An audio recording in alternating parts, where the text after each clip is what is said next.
किसानों का जो आंदोलन चल रहा है वो देश दुनिया की नज़रें उस आंदोलन के ऊपर है और इस आंदोलन को लेकर पूरे देश और विदेश के किसानों की सहानुभूति है, लेकिन कुछ जगह के किसान इसको समझ नहीं पा रहे हैं।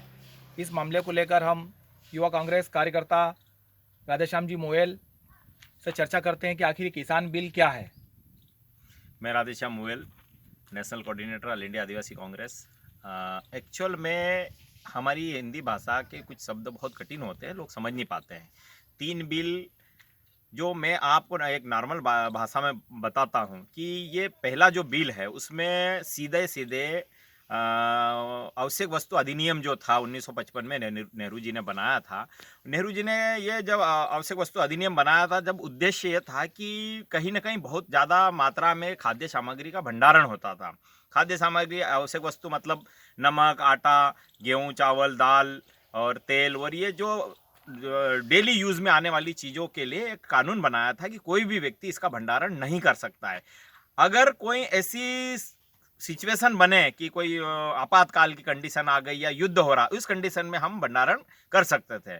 उस कानून को इन्होंने आनन फानन में अपने चंद उद्योगपतियों को फायदा पहुंचाने के लिए इन्होंने उस कानून को, जो आवश्यक वस्तु अधिनियम था, उसको हटाकर इन्होंने जून में जो है उसको हटा के एक नया कानून बना दिया, जो पहला बिंदु है।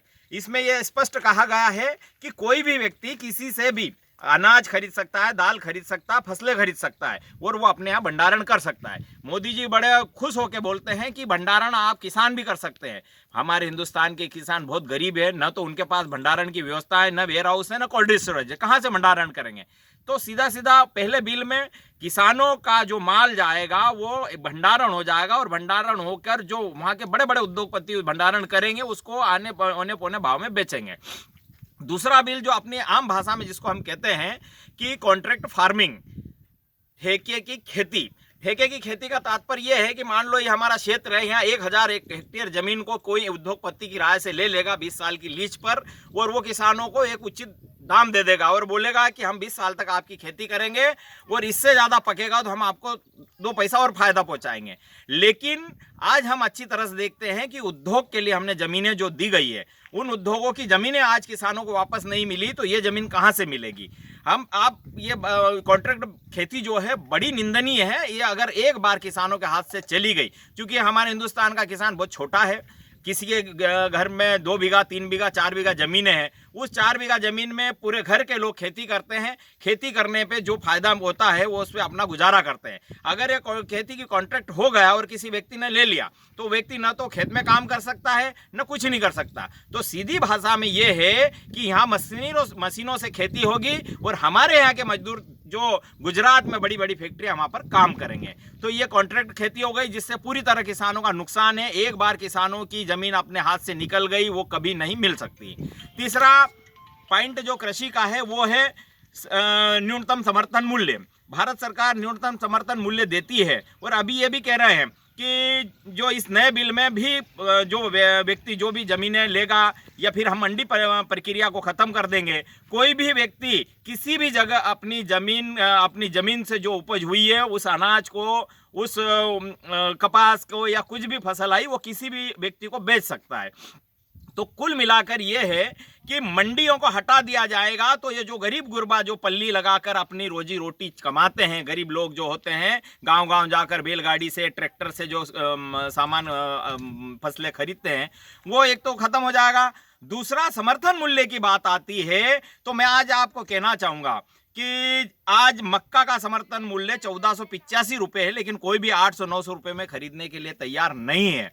अब ये कह रहे हैं कि समर्थन मूल्य की भी हम गारंटी लेते हैं कि प्राइवेट सेक्टर में जो भी व्यक्ति अगर मध्य प्रदेश की फसल महाराष्ट्र में बेचते हैं, तो महाराष्ट्र का व्यक्ति कोई आपके पास अपना महाराष्ट्र बेचने नहीं जाएंगे। महाराष्ट्र में, बॉम्बे में या कलकत्ता में बैठा हुआ कोई एजेंट रहेगा, वो आदमी हमारी फसल ऑनलाइन खरीद लेगा। तो कुल मिलाकर ये 3 जो बिंदु है, ये गुमराह करने वाली बात है। आप पूरी तरह से ये जो कानून है वो एक कानून कुल मिला के तीनों बिंदु जो है एक ही जगह प्रहार कर रहे हैं, और वो प्रहार सीधे किसान की छाती पे हो रहा है। आप कॉन्ट्रैक्ट खेती नहीं करेंगे, जो व्यक्ति जो कॉन्ट्रैक्ट खेती के अंतर्गत नहीं आएगा वो बाहर से भी एजेंट को ही माल बेचेगा, तो एजेंट भी अपने मनमर्जी से माल खरीदेगा। कम से कम भारत सरकार समर्थन मूल्य देती है तो उनमें आशाएं रहती कि यार मेरा ये माल इतने में बिक जाएगा। लेकिन निजीकरण होगा तो निश्चित तौर पर इस देश के किसान रोड पर आ जाएंगे और अपनी जितनी भी जमीनें हैं ये उद्योगपति ले लेंगे।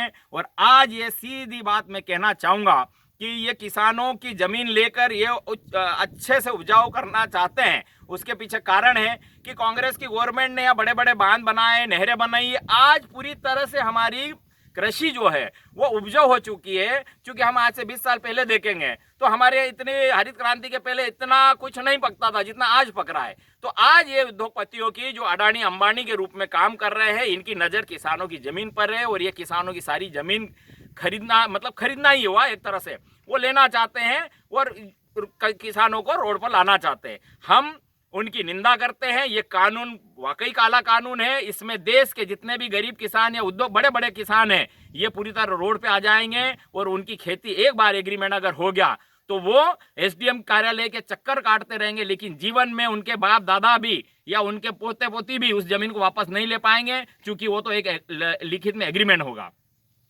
राधेश्याम जी मुएल गांव-गांव कैंडल मार्च निकालकर किसानों को जागृत कर ये आंदोलन चला रहे हैं और दिल्ली में भी किसान लोग अड़े हुए हैं। निश्चित ही ये उनकी मेहनत रंग लाएगी। कैमरामैन अशफाक बबलू के साथ धार जिले से मैं सैयद रिजवान अली।